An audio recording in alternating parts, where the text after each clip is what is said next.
Thank you. And hello, everybody. Welcome back. I'm glad so many of you survived the first session or even willing to come back for more. In our first session, we discussed how difficult the position of the vice presidency really is, as the vice president is given very little authority, hardly any, by the Constitution, and no responsibilities other than presiding over the Senate, counting the ballots of the electors after each election every 4 years, and casting a deciding vote if the vote in the Senate is tied. Otherwise, the vice president is just sitting there doing very, very little, which is a question that we would like to address at the end of this session or the next session, which is specific to you, and is, what do you expect the vice president to do? What are the public expectations of the vice president? Think about it, please, and let's have a discussion over that at the end of either this session or the next session. I have asked that question a number of times, and it's very interesting, the range of responses that we get from one side to the extreme other. One of the most interesting vice presidents was John C. Calhoun. And this session we will dedicate to exploring the career, background, and works of John C. Calhoun.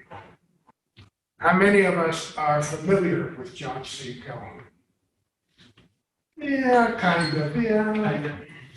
I think I used to see his name on one of the rest stops on one of the major highways. I can't remember which one it Probably in was. South Carolina. Yes. Yeah, he's a hero in South Carolina, but not necessarily the same elsewhere. Yeah. So we will explore this. The interesting about John C. Calhoun, besides his long career in government, was that he has been the one and only person to have served as vice president under 2 different presidents. Everybody else has served under one president. John C. Calhoun had the luck or the privilege or the ability or the disability to serve under 2 presidents and become distanced from both.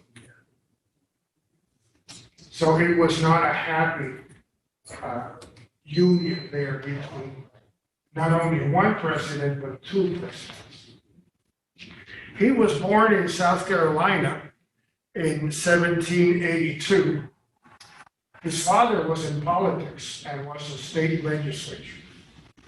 So it's not unusual that he followed the steps of his father and went into politics or public service, as is better known. He went to Yale University and graduated in 1804 and went on to study law. At that time, there were no law schools. So prospective attorneys apprenticed with an experienced attorney. Thus, they read the law. This is what all attorneys did at that time, including Lincoln. They read the law with a more experienced attorney, paid him or her, usually him, a fee, and eventually were admitted into the bar by passing a state examination. So that's how attorneys became educated at that time. So John C. studied with Timothy White. Timothy White was a Federalist in New England. And he also studied with Tappan Reed, who happened to be Aaron Burr's brother-in-law. So all these men knew each other and were connected by various ways. Studying with Timothy White, John C. Calhoun came to the conclusion that a state could withdraw from the Union legally. At that time, in that environment, this was not an unusual idea. In fact, if you read into the secession experiment, the concept of secession was initiated by the northeastern states more than the southern states. Secession was an issue more in the Northeast, particularly during the War of 1812, than in the South. The South eventually adopted the concept and went ahead with it, but it originated in the Northeast. Okay. Is that contrary, though, to Federalist belief? Would that be, I mean, you have Timothy White as a Federalist. Yeah. And that Federalist to me would be the nationalist and Well, not states' Timothy rights. White, yes, good question. Timothy White was a Federalist, but he was also a thinker on other levels. And he did not advocate secession, he himself, but he convinced John C. Calhoun and others that the concept was legitimate, that it could be done legally. In other words, it was not necessarily treason, which is the point that needs to be made. During the War of 1812, the Federalist Party really almost became secessionists. Yeah. And, so I don't think it's incompatible with them. I mean, they were trying to negotiate separately with England, Right. About ending the war. And that basically killed the Federalist Party. Very correct, very appropriate, thank you. Yeah, and after the War of 1812, the Federalist Party tanked. Yeah. It really effectively disappeared off the face of the politics. So that's the initial history of John C. Calhoun. The point being that it was in his youth that he became convinced that this idea of splitting from the National Union was legal and was not necessarily treasonous. At the age of about 28 or so, he was elected to the House of Representatives. He became known at that time, just before the War of 1812, as a hawk. He advocated war with England, particularly over commerce issues. It was economics that largely undermined the discourse between the two countries. And he was also a nationalist, being very much in favor of ideas and plans that would foment the growth of the country. He had in mind a permanent navy and a permanent army, which at that time did not necessarily exist. Why didn't they exist? Because they cost money. The nation was young. The nation did not have a lot of money. It had a lot of land, which Hamilton and others proposed to sell at a significant benefit in order to generate income. But at this time, in the early 1810s, the country did not have a navy or an army. He was in favor also of a system of roads for internal communications, believing that it was important for the nation to be prosperous, to make money, to have wealth, and that would keep the states together. So he was in the belief that prosperity was critical for the maintenance of the Union. Therefore, the Union should invest in a system of roads for internal communication. Interesting concept, considering that the system of roads for internal communication was finally built in the 20th century. Yeah. During the Eisenhower administration, the interstate system. Eisenhower, of course, had been in Europe. He saw what the Germans had done. And he said, hey, we can do that. We're getting ahead of ourselves and off to a tangent. But one of Eisenhower's greatest achievements before he became a general in the war was moving a whole segment of the army cross country on jeeps and trucks and whatnot, which, if you think about it, in the 1930s, to move a corps of the army cross country, to coordinate that is quite a feat. You know how difficult it is to drive cross country by ourselves with nobody else to tag along, let alone hundreds and thousands of vehicles.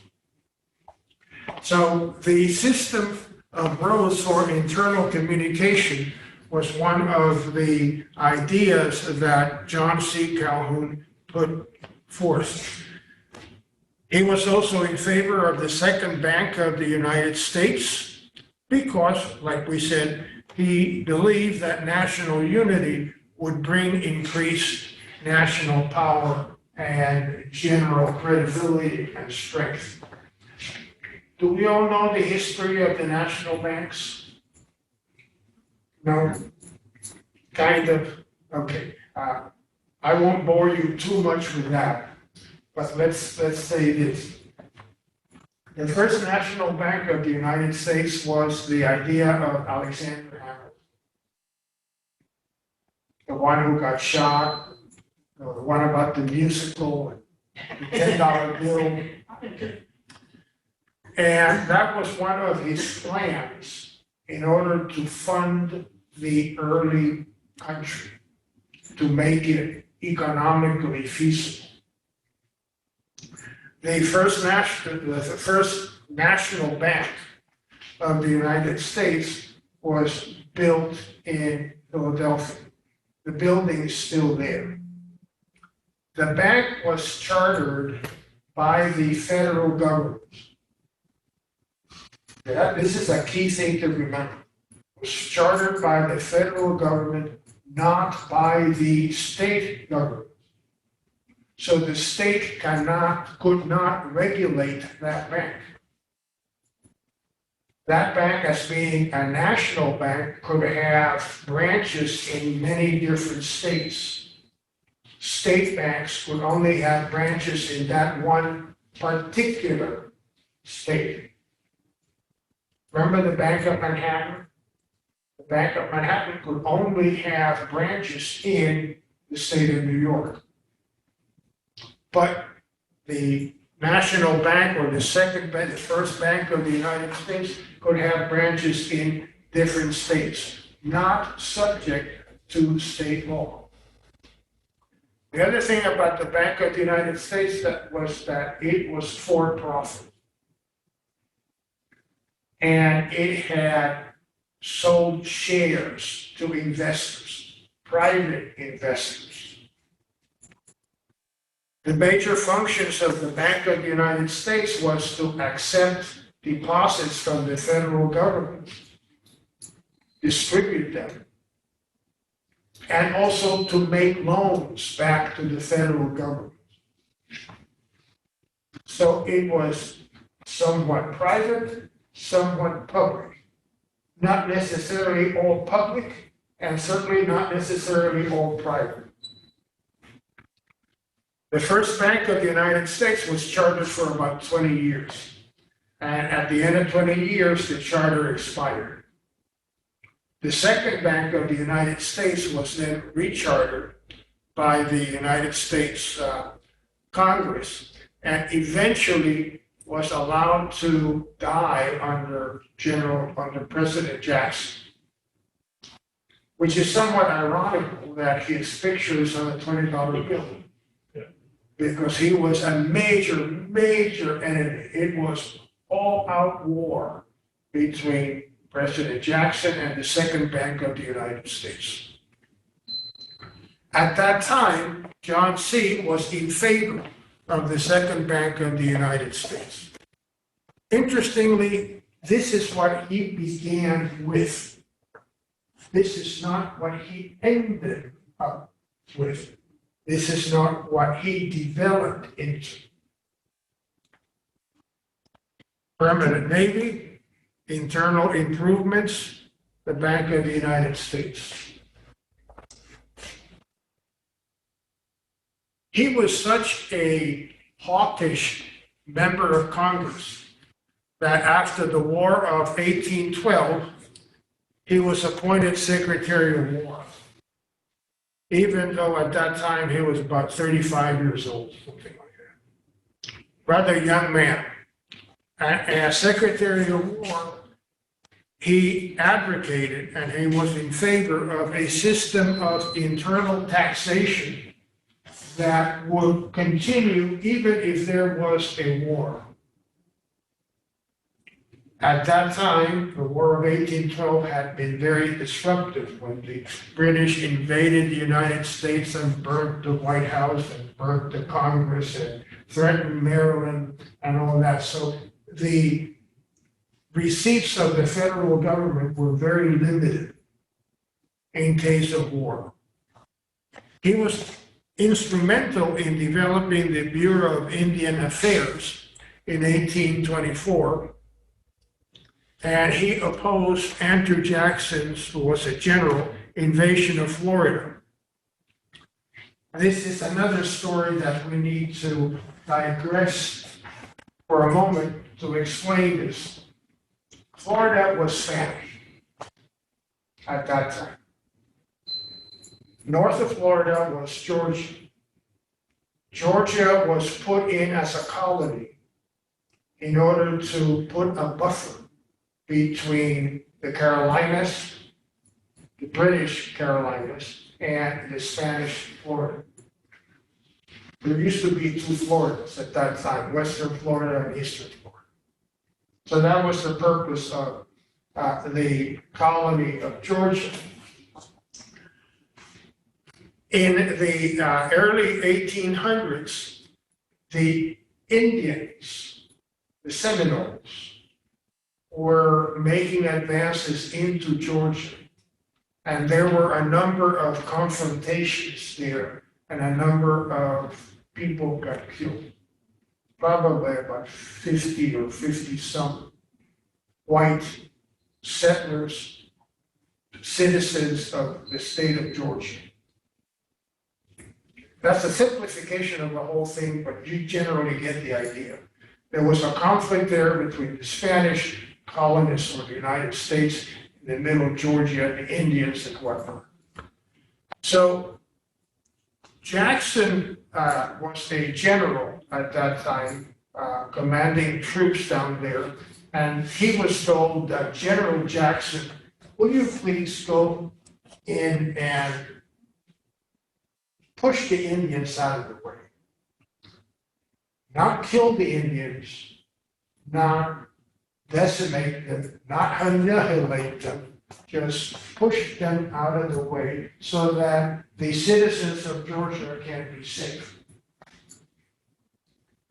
So the response of Jackson was, give me a few weeks and you'll have the whole of Florida. So Jackson was a lot more ambitious than his orders were.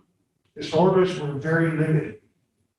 So Jackson went in and sure enough, he cleared out the Indians. More than that, he cleared out individuals like Arbuthnot and Armbruster. This was a great scandal at that time. Arbuthnot and Armbruster were British citizens, living in Spanish Florida. they had been in cahoots with the Seminoles and incited the Seminoles against the United States. There's no question about it. They wanted conflict, and conflict they got. Jackson, when he invaded Florida, he captured Arbuthnot and Ambrister, had them face a court-martial. They were tried, convicted, and they were executed as spies. And of course, that really created a major international conflict, because these were British citizens in a third country, in Spanish Florida, which was invaded by General Jackson without a declaration of war, in distinct contradiction to his orders. His orders was just push them back, not take over their territory. Fortunately, that incident was resolved diplomatically. But certainly there was an issue of insubordination there. Jackson had done things that he was not supposed to do, which is invade Florida, capture these two men, try them, and have them executed. So then comes the election of 1824. By 1824, the Federalist government or Federalist Party was basically gone. And only the Democratic Republicans, the party of Jefferson and Aaron Burr, was the only one that was functioning on a national basis. There were many different factions, different splits in the party, but generally they were all part of the Democratic Republicans. What happens when one party dies? The other party assumes some of its better characteristics.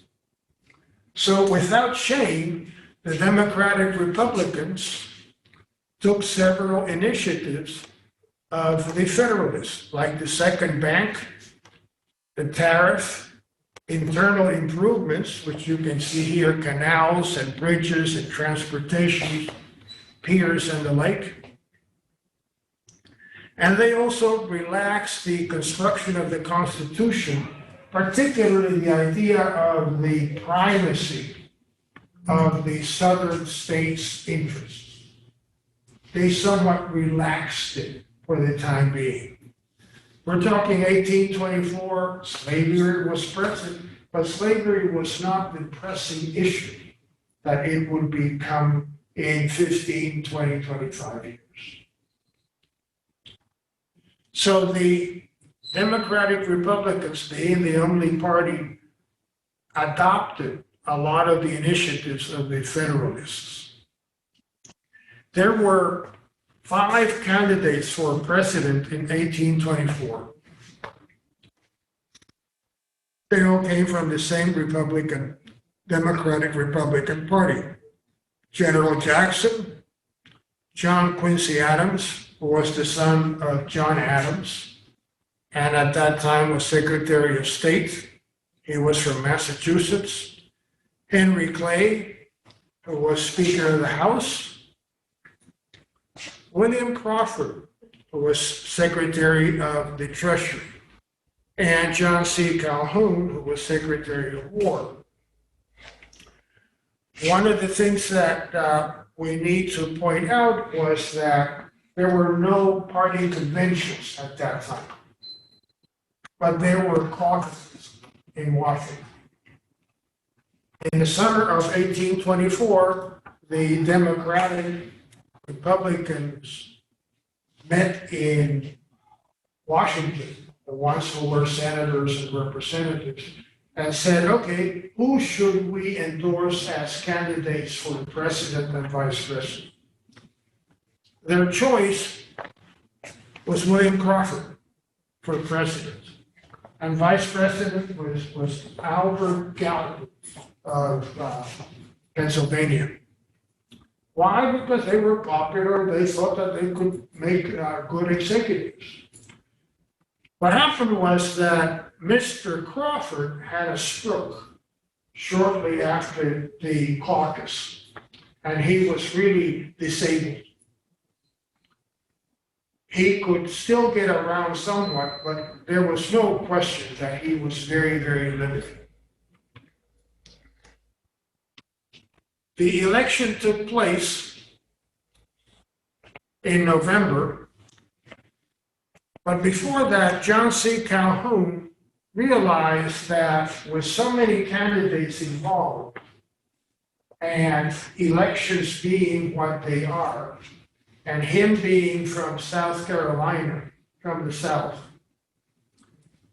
he didn't stand a prayer of being elected.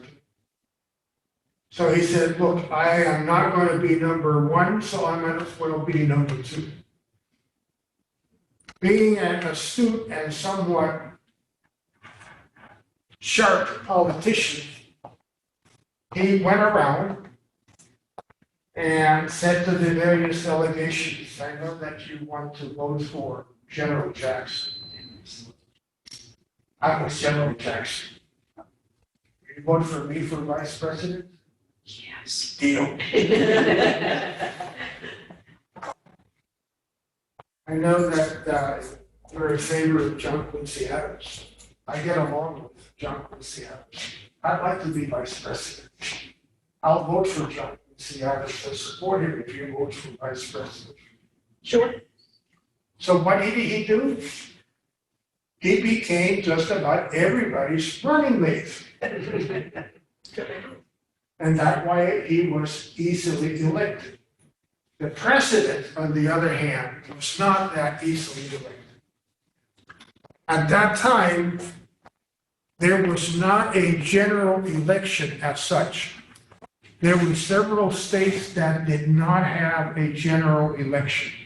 I know for sure that Louisiana did not, Alabama did not, South Carolina did not, New York did not, Vermont did not, and there was one more state that I do not remember that did not have a general popular election. Instead, it was the state legislatures that nominated and elected the electors. So when they got together, they found out that John Quincy Adams had the Northeast, New England, and perhaps 2 votes in Mississippi. Jackson had Pennsylvania, Indiana, Illinois, Tennessee, the Carolinas, Mississippi, and Alabama, but did not have a majority.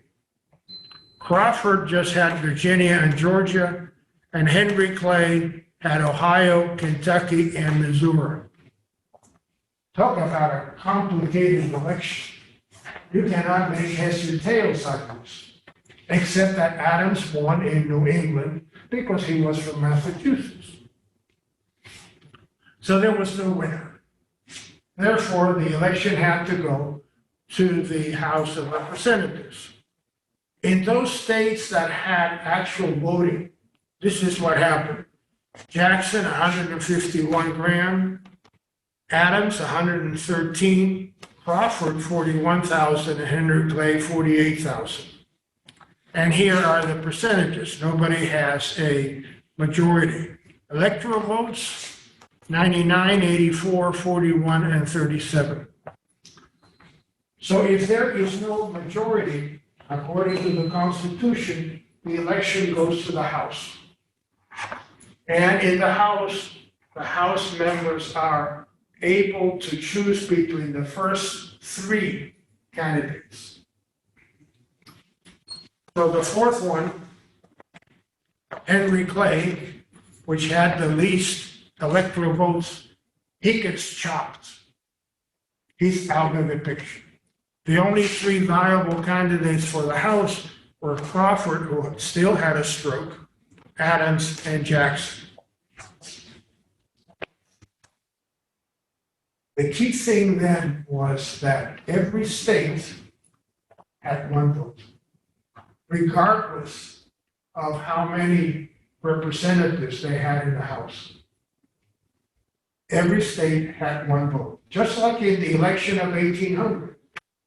One state, one vote. Missouri and Illinois, for example, each had one representative. For the election of president, each had one vote. New York State had 34 representatives. For the election of president, they had one vote. And this was put into the Constitution in order to please the smaller states, give them more power. Well, can you imagine the chicanery that went on? The give and take, the drinking, the bribes, the money, the hey, you do this, you got my back. Just imagine, it took them like 2 full months to get to elect the president. And they ended up electing John Quincy Adams when he received the votes of 13 states. I think there were 24 states at that time, and they needed half plus one. Barely made it, but did make it. He was the first president to be elected without a majority of either the popular vote or the electoral vote. Can a president be elected without a majority of the electoral votes or the popular votes? There you have it. Perfectly legal. John C. Calhoun, on the other hand, as he had courted different candidates to become their vice president, was easily elected vice president with 182 out of 260 electoral votes. So there was no problem in John C. becoming vice president. Henry Clay, the one who was not allowed to enter the final scrutiny in the House of Representatives, at that time was Speaker of the House. He may very well have influenced the vote in the House. And it appears that he may have been approached by John Quincy Adams with a deal. You get the House to elect me president, fine, I'll make you Secretary of State. At that time, being Secretary of State was a stepping stone towards the presidency. In other words, I will reward you with being the next in line for the presidency. This was termed a corrupt bargain, even though there is never any proof that this occurred. But it may have been a deal that occurred in the men's room. Who knows, or out in a park, or at a bar someplace. God knows where it occurred. But that's the origin of the corrupt bargain, which is rather commonly used in American politics as a deal that is not altogether clear-cut or legal, or a quid pro quo, to use a phrase much abused. So Clay was a gifted speaker, and he could bring people together. He was one of these politicians that really could make people put away their partisan inclinations and reach a consensus. He believed in the American system, and forgive me, we have gone through this before, and the American system for Henry Clay pleaded protective tariffs to generate revenue, to make money, and to benefit local industries, sale of government properties at a profit, mostly land, like all that Northwest Territory, or Washington, D.C., for example. They made a lot of money selling lots in Washington, D.C. selling real estate.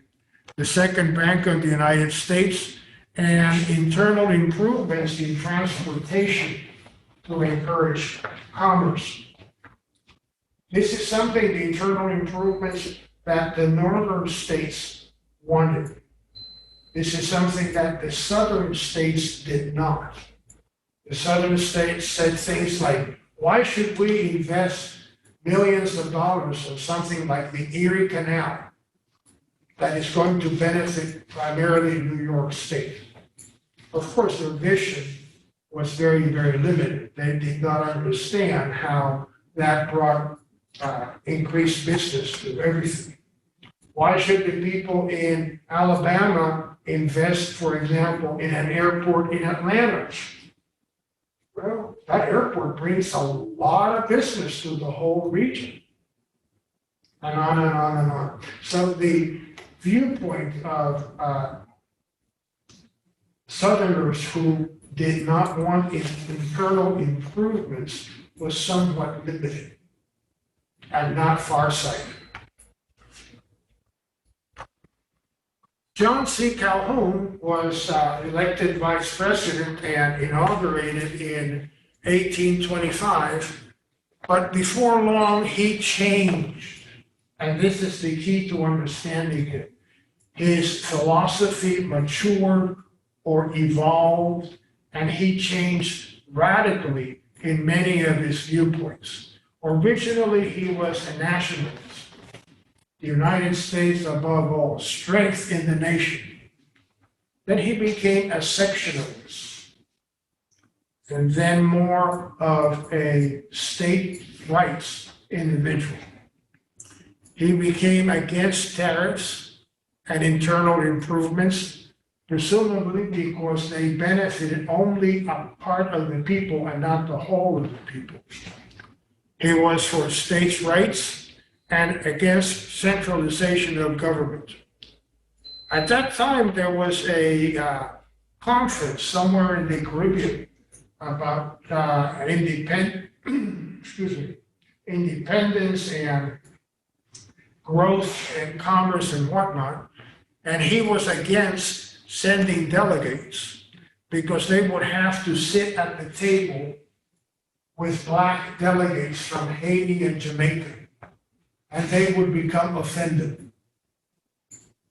Right now, we believe that this is kind of childish and totally inconsequential, but at that time, it was a very, very vigorous argument for many people. Believe that whites and blacks were should not be at the same table together. In the middle of his term in 1826, while still being vice president under John Quincy Adams, John C. Calhoun wrote a letter to General Jackson, who was back in, I think, Kentucky or Tennessee at his home, fuming over his lost election, which was really lost, and planning for his next election. And the letter said in florid words, General Jackson, I'd like to be your vice president, and I pledge my support the same way I pledged support to everybody else in the last election. Of course, General Jackson was very kind and said, why, certainly, Mr. Vice President, you can be my vice president. Actually, anybody can be my vice president. But if you insist, yes? Why did Calhoun want to be vice president? I mean, we're talking about. He thought it was a stepping stone. But it hadn't been. It was, you just said, the Secretary of State. So he thought he could make it one, I guess? Either that or he was planning on the top man to. But at that time, it was a stepping stone. I mean, Yes, Adams had become president, very Jefferson early had on. become president, you know. Yes, you're very correct. So- Very early on. Very early on, it was. It but- was a stepping stone, but then came the election of 1800 and then the Right. 12th Amendment Madison and in Monroe. 1804. Right. And after the 12th Amendment, That's when the vice presidency became basically nothing, no stepping stone there. You are certainly correct that early on, the first two vice presidents were quite remarkable people.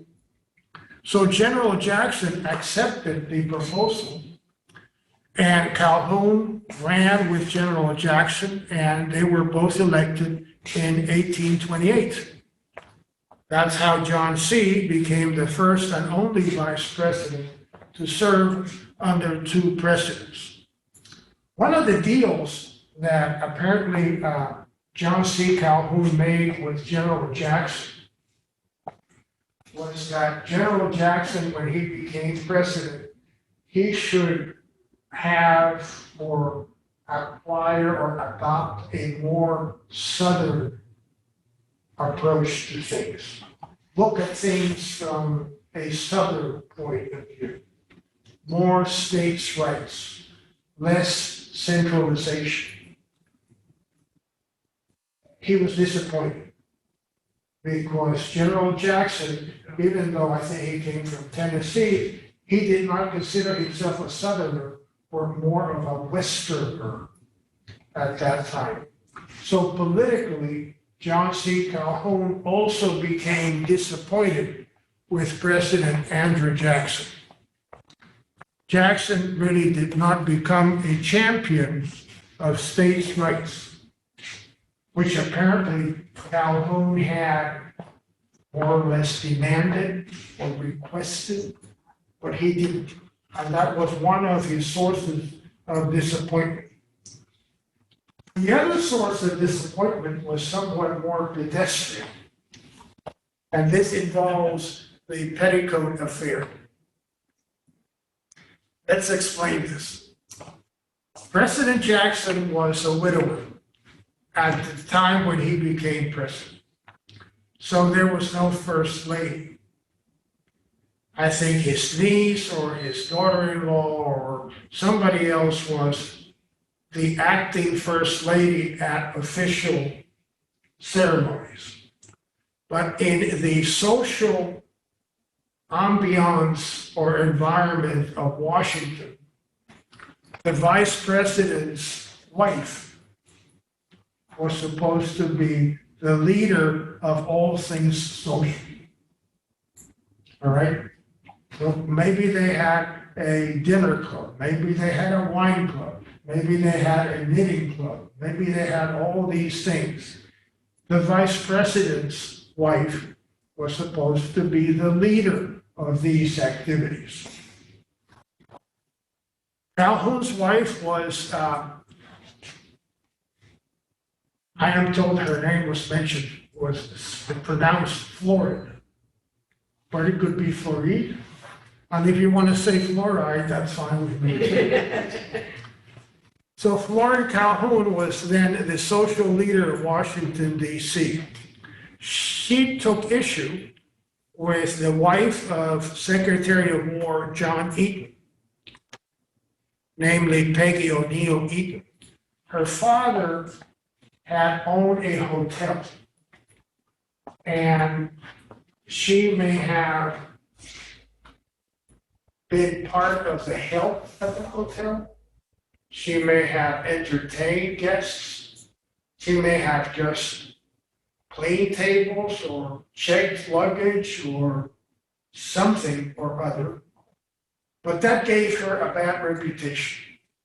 And she was accused of conduct unbecoming and bordering on the scandalous. Therefore, Florid Calhoun marginalized John and Peggy Eaton. The president, on the other hand, was furious at one of his secretaries being marginalized socially like that and created his own circle. So there were two circles, one with Peggy Eaton and one without Peggy Eaton. Now, Peggy Eaton was a very attractive woman. There's no question about it. So the question of jealousy always comes up. Were these people, did they really have the goods on Peggy, or were they just jealous of Peggy, who was apparently very gregarious and very well liked by just about everybody? So there were two social circles in Washington. What's the big deal? The big deal was that these social circles were involved in politics. They had parties, they had dinners, they brought in the British ambassador, they brought in the French ambassador, they brought in the Spanish ambassador. A lot of business was transacted during social events. Therefore, the exclusion of one group of people from the other group put that group in jeopardy of not participating fully in the political life of the city. But yet, Peggy Eaton was quite a remarkable woman. So there were at least two problems between the vice president and President Jackson. Then something surfaced, some old papers surfaced. Remember that John C. Calhoun was Secretary of War when Jackson invaded Florida without orders, or actually against orders? Correspondence from that time surfaced. Somebody leaked. We think that leaks are something new. No way, leaks have been going on all the time. And that really created a brouhaha because John C. Calhoun, when he was Secretary of War, had favored censuring Jackson over the invasion of Florida and court-martialing him. That was his opinion as Secretary of War. Fortunately, it had been stopped and it did not occur. Nevertheless, Jackson, who was now president, was furious, and publicly, angry letters were exchanged between the president and the vice president. Under normal circumstances, the vice president would have been dismissed, discharged, fired. But the vice president is the only member of the executive branch of government that cannot be fired by the president. The only way is to have him resign, marginalize him, or wait for an election. He cannot be discharged by the executive. Impeached. In 1831, actually, Jackson accepted the resignation of all his cabinet, except the Secretary of State. But he was stuck with Calhoun as vice president, sitting there in the Senate, presiding over that chamber. More problems developed. In 1932, Jackson nominated Martin Van Buren to become minister, or that is ambassador, to England. And as expected, the nomination went to the Senate. They had hearings, there was a debate, there was a vote, and the vote was tied.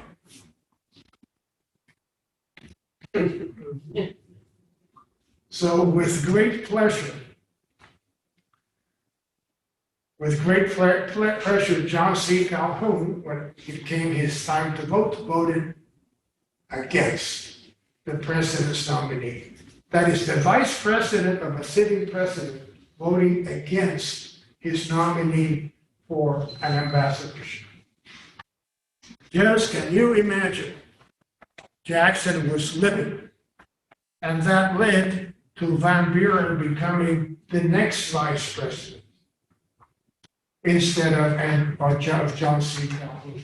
And Van Buren, up until Bush 41, was the last vice president to become president. So it took over 160 years for vice president to become president directly.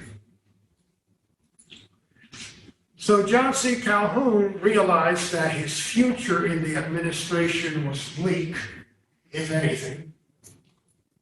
He retired back to South Carolina, and at the request of the legislature of South Carolina, he wrote a lengthy paper, the South Carolina Exposition and Protest, primarily over the issue of tariffs. Tariffs are taxes imposed on goods imported from other countries. Wine, for example. There have been a number of tariffs put on wine, particularly from France, over the years in order to make the French government change this or change that. So that if a bottle of wine in France sells for the equivalent of $10, when it is brought into the United States, at a tariff of $5 is added. So the bottle now costs $15. We wish there was wine for $15 nowadays. That helps the local producers. The local producers can still make a bottle of wine cheaper than that, and therefore it's going to help their business. That is a tariff. Now, South Carolina always felt that tariffs were very difficult on them because they relied on a lot of imported stuff. They had very little industry at that time. So they required on packaging, they required steel or iron goods. They required other materials coming primarily from Europe, textiles and the like, which would be subjected to a tariff, therefore making it more and more expensive for them. You get the idea of what the tariff is? Right.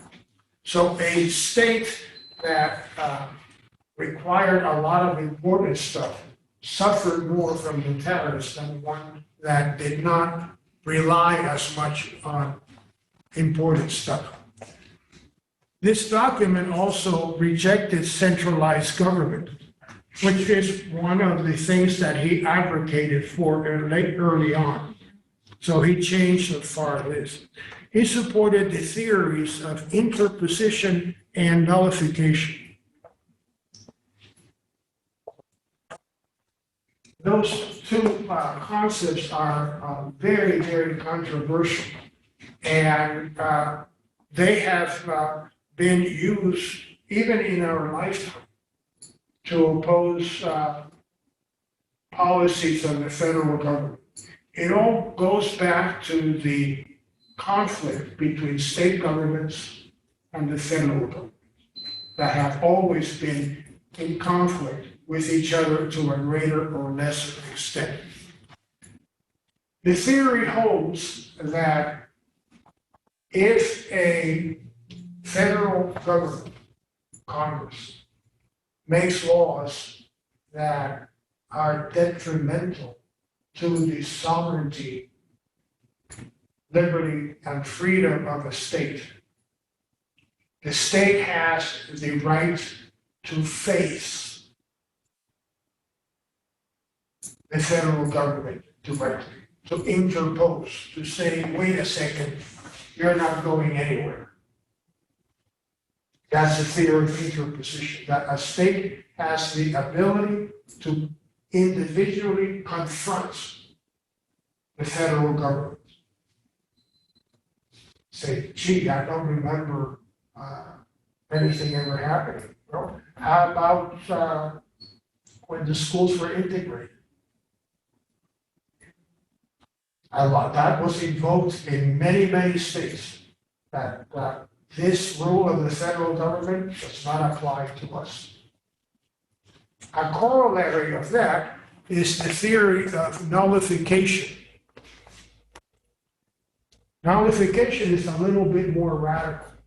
It says that a state, not the courts, a state has the ability to nullify, to reject to zero out a federal law that it does not like or seems to be opposed to their liberty and sovereignty. Again, the education and the integration struggles of the 1960s. A number of states tried to, one way or another, nullify decisions of the federal government. In 1932 or so, the nullification issue provoked a real big crisis. This paper and the further development of the theory prompted the state of South Carolina to elect a nullification convention. They elected representatives from many districts. They assembled. They proposed a nullification act. They discussed it, debated it, voted it, and approved a nullification resolution. And the nullification resolution stated that the tariffs of 1932 were to be ignored in the state of South Carolina. And they had guts, but they were foolish. Andrew Jackson was no wimp. What does he do at that time? Ooh, you're going to nullify, okay? Maybe? Yeah, be ready to go to Charleston. Send troops over to the neighborhood facilities and reinforce all federal properties in South Carolina. He sends two bills to Congress. One authorizing the use of the Navy and Army to enforce federal laws. And the other thing was that Jackson wrote a letter not to the nullification convention, but to the people of South Carolina, saying, hey, people of South Carolina, be reasonable. This is not going to end in anything good for you or for us. Don't go there. Let's just talk about this. He really instilled the fear of God into the people of South Carolina, who were also, at that time, threatening with secession, with pulling away from the Union. And this is why Jackson reacted so vigorously. Privately, he said, the first guy that I find in South Carolina refusing to obey a law of the United States will be hanged from the highest tree in the state and left there to rot. Jackson was really no whip. He really responded very actively and very decisively, and South Carolina pulled back. Now, one of the issues that they say that South Carolina had no choice was that South Carolina, during the nullification crisis, had no support. No other states went along. South Carolina could not go out by itself against the whole of the other states. When time for secession came, almost 30 years later, they made sure they were not alone. So that's the story about interposition and nullification, both of which were supported by the South Carolina Exposition and Protest, written by John C. Calhoun. So he also emphasized the state's rights to secede, to preserve its liberty and sovereignty. Was he advocating or encouraging treason? Hard to tell.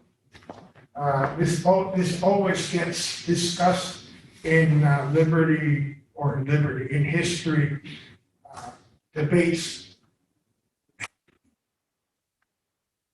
treason is the only crime defined in the Constitution. The Constitution does not define any other crime but treason. And the definition is rather narrow.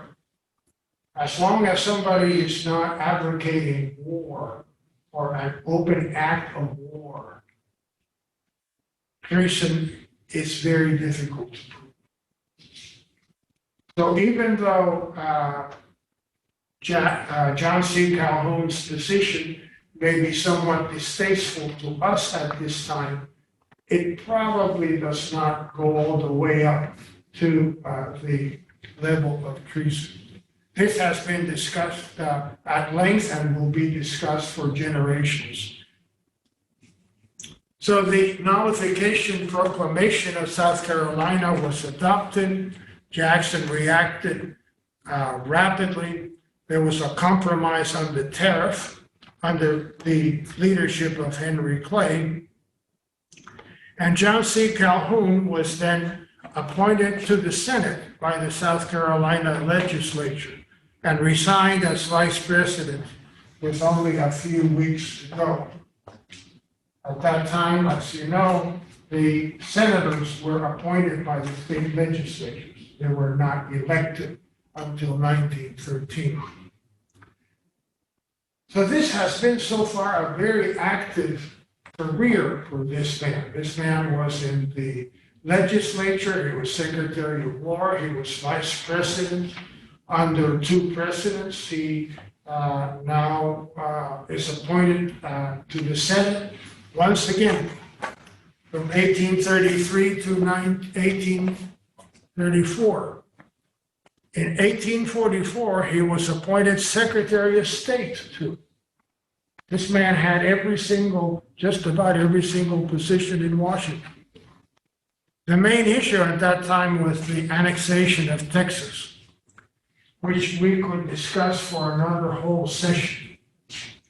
It is full of infamy and double dealings and cloak and dagger and all kinds of criminal activity.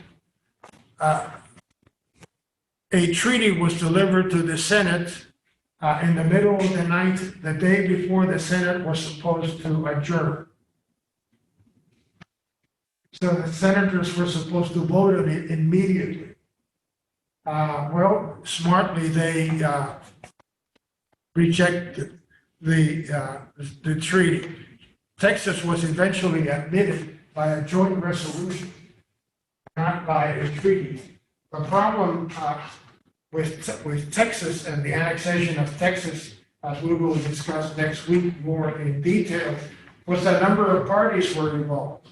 Texas had been part of Mexico, Mexico had been part of Spain, and then there's the United States. But Texas is now trying to survive as a lone republic. Not only that, England did not want the United States to extend further west. On top of that, France had loaned a lot of money to both Texas and Mexico, and was afraid that if there was a war, nobody would pay back those loans. So there were 5 different parties involved in the annexation of Texas, and that's why it took so long and was so difficult. But eventually it occurred and helped lead into the Civil War. After being Secretary of State, Calhoun was appointed to the U.S. Senate again. In the Senate, he was against the Mexican War and the Wilmot Proviso. The Wilmot Proviso is the one clause that affected most United States history without ever becoming law. Okay, I'll go through this again. Without ever becoming law, this clause affected American history profoundly. This is the story. The Mexican War had not even finished. The Senate and the House of Representatives were ready to adjourn at the end of their term. So with like a day left, or actually it was a number of hours left to debate, this congressman from Pennsylvania is given the floor. And he was a Democrat. He was not even anti-slavery. He was a Democrat from Pennsylvania. And Wilmot says, I want to propose an amendment to the appropriations bill that will forbid slavery in any territory obtained from Mexico. Oh my goodness, like that. And sure enough, it was passed by the House of Representatives that night, but it never became law. It was presented at the next session, it never became law. They tried to append it to the treaty, the peace treaty with Mexico, but it was again rejected. And the whole idea about this, about forbidding slavery in the territories acquired from Mexico, was not humanitarian. It was not moral. It was economic. Because the northeastern states were afraid that, of course, the southern states would expand to Texas and the Southwest, collect all the good land, and leave no good land for their citizens. It was purely economical. But the Wilmot Proviso was one of these items that was discussed publicly in the papers, in politics, at meetings, everywhere, over which people came to fistfights, curses, threats, but it never became law. It never got anywhere. That's the history of the Wilmot Proviso. Of course, John C. Calhoun, being for slavery, was against, he was also against the Mexican War, as we will see in a moment. As a reaction to the Wilmot Proviso, John C. helped organize the Nashville Convention. And the Nashville Convention in 1850 was a convention of all the southern states in Washington. And it was predicted that the southern states would come out in favor of immediate secession. 1850. But at the time they met, more prudent minds prevailed. They said, no, we do not want to secede. This is some place we do not want to go to at this time. The Nashville Convention came up short as far as that is concerned. The Compromise of 1850 did not protect slavery adequately, as John C. Calhoun felt. And he also knew that the Union was in danger 11 years before the actual secession. Wisely, he predicted that it would be a presidential election, the event that would eventually trigger the crisis, and how right he was. His last speech before the Senate is really memorable, and it's available on the internet. Very, very real. Actually, he was so sick with tuberculosis at that time that a colleague had to read the speech.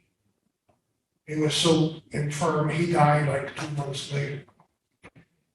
He said, amongst other things, that I have believed from the very beginning that the agitation of the subject of slavery would end in disunion. It can no longer be denied that the Union is in danger, and the immediate cause is the almost universal discontent in the South. There has been long and continued agitation of the slave question, and that the equilibrium between the two sections, the balance between the two sections, has been destroyed, which is something that was addressed during the Constitutional Convention. This is why the 3/5 rule, this is why the smaller states were given more power at times than the others. It was that balance that was achieved, although it was only momentary. One section has the exclusive power of controlling the government. He knew that the northern states had grown faster than the southern states. They were more populous. There were more factories. There were more railroads. There were more means of communication. And the North turned out to be already at that time a more sustainable section than the South. And the South has been excluded from the common territories. What he was referring to was that the Southern men could not take their slaves into a free state without fearing that the slave would claim to be free. And he blamed it all on the government. Slavery has been called, he said, a crime, a sin, a blot, and a stain on the character of our nation. And the agitation has endangered the Union itself. Congress should have refused to take jurisdiction. This is an interesting concept, that slavery having been written into the Constitution, even though they did not use the word slavery, but rather other words, having been recognized as the Constitution was beyond Congress to debate or to consider or to argue about. This is what he said, that Congress should not have accepted any criticism of slavery, but should have just put it aside. They did this in the House for about 5 years. They used to call this the gag rules. That is, slavery could not be discussed in the House of Representatives. John C. Calhoun also knew that disunion could not be effected immediately, but it would take time. It would take a number of events. He noted very incisively that the strongest cord that binds the states together spiritually were the churches. The background of this was that at that time, there had been splits in the various church denominations over slavery. The Southern Baptists had split from the Maine, the Episcopalians had split, a number of other churches split in the late 1840s and 1850s over the issue of slavery, primarily because of its ethical, humane, and moral points of view. Politically, on the other hand, he believed that it was the two political parties, Democrats and the Whigs, that held the country together. He had already seen the churches split. That was done. So the only thing that kept the nation together, according to John C. Calhoun at that time, were the political parties. In 1860,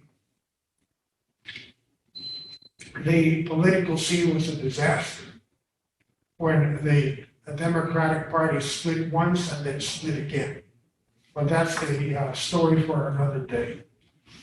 And once again, he predicted the final episode in the story of secession. What can we say about John C. Calhoun in general? It's a fact that he was a slave owner. It's a fact that he was for state rights. Was he a white supremacist?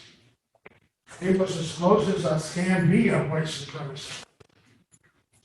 He believed that slavery was quote in his words, a positive good, end quote.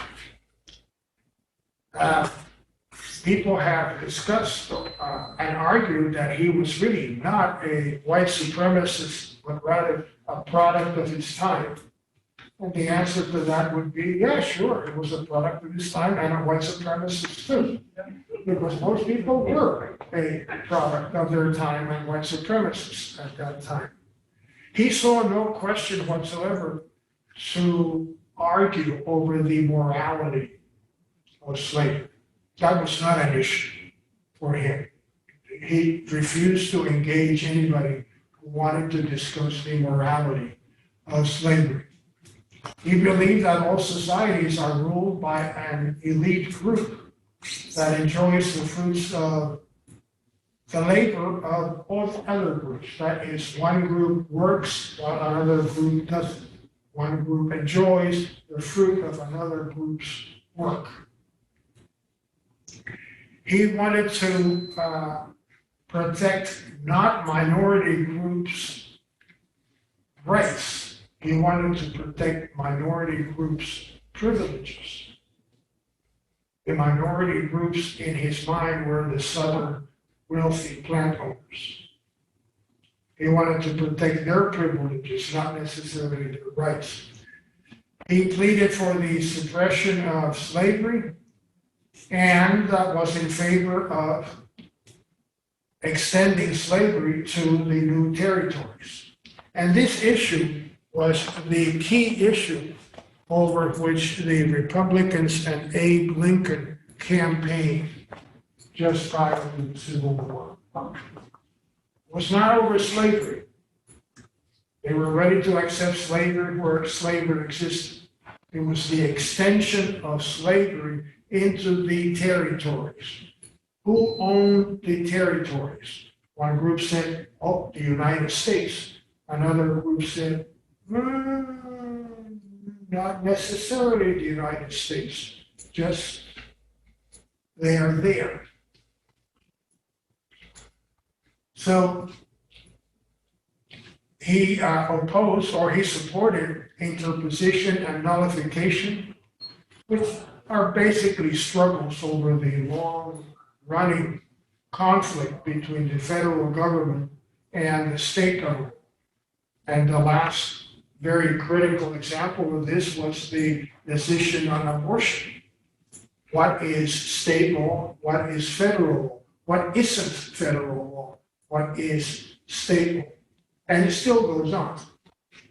What was the last time somebody promised some kind of federal mandate on abortion recently?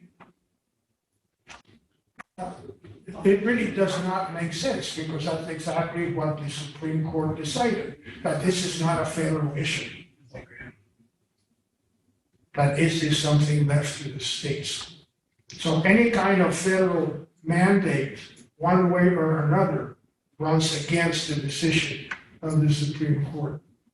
And he actually predicted secession and the Civil War very, very clearly, about 11 years before it occurred. Finally, John C. Calhoun was against the Mexican War, believing that just like Andrew Jackson wanted to take the whole of Florida, the United States would go in and take the whole of Mexico, which would be a big bite to swallow. He felt that, quote, we make a big mistake when we suppose that all people are capable of self-government. That really applies to this day, doesn't it? Yeah. We are anxious to force free government on all, but this is a great mistake, end quote. And that is the end of this discussion on John C. Calhoun, who died shortly after that last speech in 1850 of tuberculosis. What's the impression you get of John C. Calhoun, may I ask? Which way is the wind blowing? He was an opportunist, as it turns out for himself. He was obviously brilliant. Speak up, otherwise, we don't hear it. He was obviously brilliant. It was brilliant, yes. He had a lot of courage. He changed his mind halfway through his career, which many politicians do not do. He was a product of his environment. That's what I think too. We're running out of good things to say about him. Yeah. He had 10 children. Got 10 children with fluoride. No wonder she was so jealous of Peggy.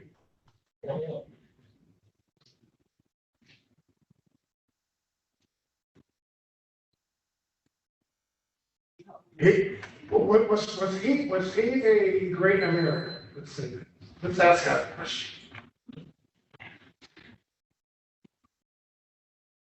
I don't see that he left a great legacy for us. I can't see anything that he did that is still benefiting us today. Okay. But he prophesized the future, which came to pass. So I agree with you. Was he a great man? For his time, he was. Yeah, that's an excellent point, that we tend to view people in history from our perspective. We do not know what in the future,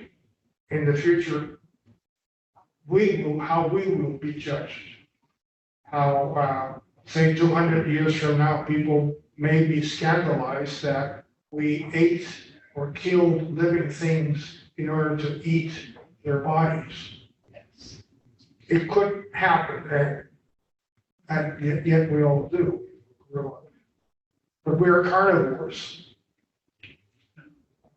At that time, he was revered in the South, in South Carolina. South Carolina is still a big hero.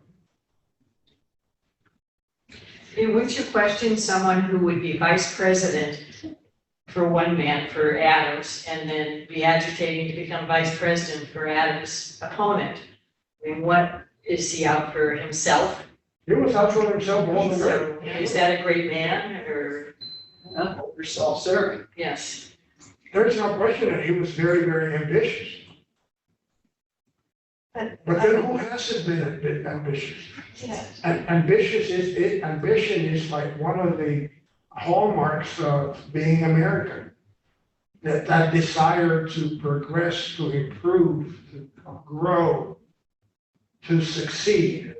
That certainly is very, very American, and that is called ambition. And that's, you're saying that it isn't a negative necessarily to be ambitious. And I think he was, again, not only ambitious, but he was a statesman. He devoted his life to serving the country to the best of his ability. I mean, it may be something that we don't particularly approve of some of his beliefs or his stand on things, but to devote your whole life, It was 40 years. It was To- government. yeah, to serving the country. Think that he was serving himself. Oh, I believe he was, but he wasn't a dictator. I mean, he Could wasn't. be. Well, no, but, there's that kind of a personality that's ambitious, but they are, I don't believe he was that. I do believe he was probably a true son of the South. When he became vice president, the first time. Somebody accused him of financial improprieties while he had been Secretary of War. He immediately protested angrily and publicly and demanded a full investigation right then and there. And there was a full investigation in the House of Representatives, and he was completely clear. There was no collusion, no Russia deal, no. And he apparently from what the history books will say, absolutely, firmly, completely demanded that he be investigated and exonerated. That's the kind of man he is. I don't think that if he was ambitious, it may have been for power or for influence, not necessarily for personal gain. So that's the story of John C. Calhoun. I have to feel sorry for him when he went home. I do have to laugh about the petticoat things that we were so nasty to each other and we want to be, can't we? And I'm sure his drawing room sometimes was. They did not like each other, those two folks. And Washington was a very small little town at that time, very, very provincial. Wasn't there a scandal with his wife, with Jackson's wife? Oh, yes, Jackson's wife. Rachel, was her name? Was it Rachel? Yes. Yes, and there was some scandal Oh, involved. yeah. But The question was whether That she she had was still married to someone else. That's right, yeah. No. the divorce had not come through. and they Something had happened. Right. Yeah, So that was the scandal. Right. Which is why Jackson was so, up in arms over this. Oh, defensive. yes. All right, next week, we will finish up this cycle with the story of John Tyler, who was the first vice president to become president. And he did not have any history either. No. Like that. So the monograph will be sent to you electronically. Thank you. Thank you.